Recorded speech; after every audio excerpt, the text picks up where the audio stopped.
Industri pertambangan merupakan salah satu sektor yang menghasilkan air limbah dengan tingkat pencemaran yang tinggi, terutama akibat kandungan logam berat dan air asam tambang.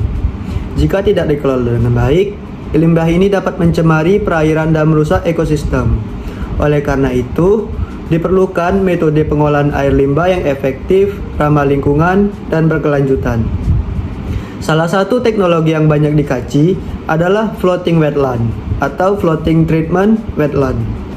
Nah, pada video ini kita akan membahas dua jurnal penelitian yang mengkaji penerapan floating wetland dalam pengolahan air limbah pertambangan.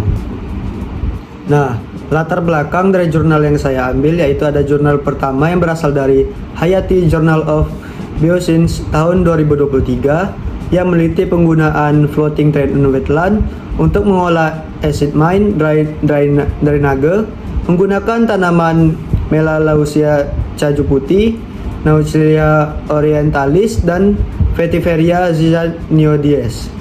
Nah, jurnal kedua merupakan studi pendukung yang membahas konsep dan kinerja wetland terapung dalam pengolahan limbah pertambangan, terutama dalam menurunkan logam berat dan memperbaiki kualitas air. Di sini saya mengambil jurnal dari Wikipedia. Jadi, metodologi yang digunakan pada kedua jurnal ini yaitu menggunakan pendekatan eksperimental dengan sistem floating treatment wetland. Alat dan bahan yang digunakan meliputi media apung, tanaman akuatik, wadah air limbah tambang, serta alat ukur kualitas air seperti pH meter dan analisis logam. Penelitian ini dilakukan dengan membandingkan kondisi air limbah sebelum dan sesudah pemasangan floating wetland, serta membandingkan perlakuan dengan kontrol tanpa tanaman. Parameter utama sendiri yaitu diukur meliputi pH, kandungan logam berat seperti mangan, serta indikator kualitas air lainnya. Baik, setelah mengkaji dan menganalisis dari kedua jurnal ini, hasil penelitian menunjukkan bahwa floating wetland memberikan dampak positif yang signifikan. Pada jurnal pertama, terjadi peningkatan pH air asam tambang yang awalnya sangat asam menjadi lebih mendekati netral. Selain itu, konsentrasi logam mangan mengalami penurunan antara 75 hingga dari 90%, tergantung jenis tanaman yang digunakan.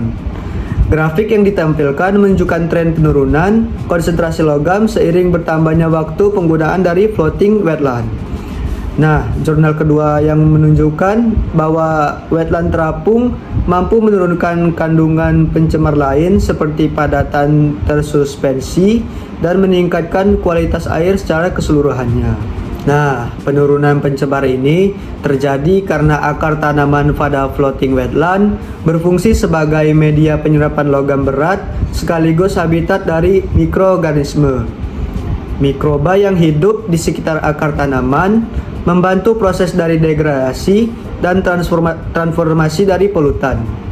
Implikasi dari hasil ini menunjukkan bahwa floating wetland dapat menjadikan solusi pengolahan limbah pasif yang cocok diterapkan di area pertambangan, terutama pada kolam penampungan limbah berskala besar. Nah, setelah selesai menganalisis dari kedua jurnal tersebut, maka didapatkanlah kesimpulan bahwa floating wetland efektif dalam meningkatkan kualitas air limbah pertambangan, dan teknologi ini juga mampu menurunkan logam berat, memperbaiki pH air, serta mendukung pengolahan limbah yang lebih ramah lingkungan dan berkelanjutan. Namun, juga terdapat kelemahan dan keunggulan dalam metode ini, yaitu metode ini juga memiliki beberapa kelemahan seperti waktu pengolahan yang relatif lebih lama dan ketergantungan pada jenis tanaman serta kondisi lingkungannya. Di sisi lain, keunggulan dari floating wetland meliputi biaya operasional yang lebih rendah, ramah lingkungan, mudah diaplikasikan, dan mendukung restorasi ekosistem di kawasan pertambangan itu sendiri.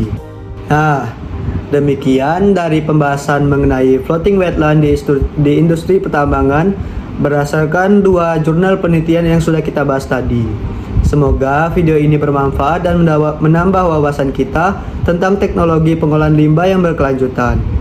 Terima kasih telah menonton untuk semuanya. Saya akhiri wabillahi taufiq wal hidayah. Wassalamualaikum warahmatullahi wabarakatuh.